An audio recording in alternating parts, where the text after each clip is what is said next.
We've got poor military readiness to support that strategy, and across the board, we're at great risk, greater than ever before. Even the FBI agent, director is saying that domestically, but we're also saying that internationally. Well, absolutely with China, we see them infiltrating. I know some of my colleagues in the media have grown silent, even discussing live human organ harvesting. Yes. And then you see the attack on Epoch Times, and you see, the voices in the media being silenced, Steve Bannon and so forth, Alex Jones, one after another. Anyone who stood up against China, they've come after. Right. So that concerns me. And then you say we're not prepared to fight a true front war, but we have one. Yeah, right. Yeah, people say, well, are we going to go to war? And that's a mute question. We are at war. We're at war almost on a three-regional conflict. Russia, Northern Europe to some degree, certainly Gaza, Israel, that whole Middle East.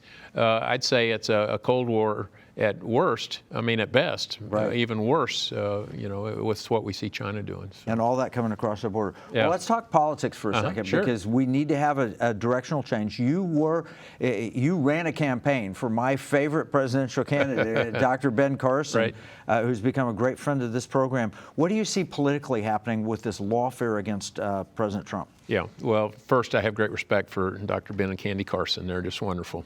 What do I see for President Trump? I think he's going to make it.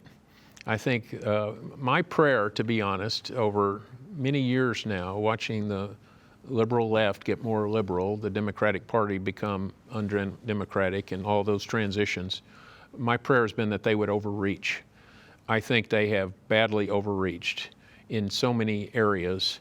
Some of them are going to hurt us nationally, internationally, but also it's going to hurt them politically. The American people are not dummies. They see the economy, they see the kitchen table, they see the price of gas, they see our dependence on foreign oil now, they see all that's at risk, and the American people, I think, are going to do the right thing. Is there going to be turbulence? Summer of '68 that I walked through with Democratic National Convention, 3 assassinations in that year, all that stuff, don't know, prayerfully not. And I think this ruse of people saying that Trump is bound to get revenge is just that. I don't know if you read the latest from the Biden campaign talking about President Trump and how he's going to exact revenge and all that. He is saying exactly the opposite. He's not going for revenge. He thinks that'll tear up the country. And yet the Democratic machine is putting that information out.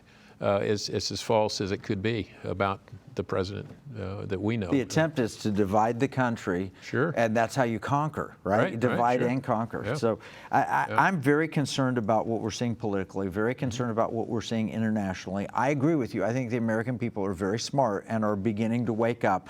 There's a media campaign to try and take us to false narratives, but I think that we have an opportunity. That's what we do here in Economic Warriors, to help wake people up. These are pocketbook issues. Yeah. All right, we're going to need to take another break.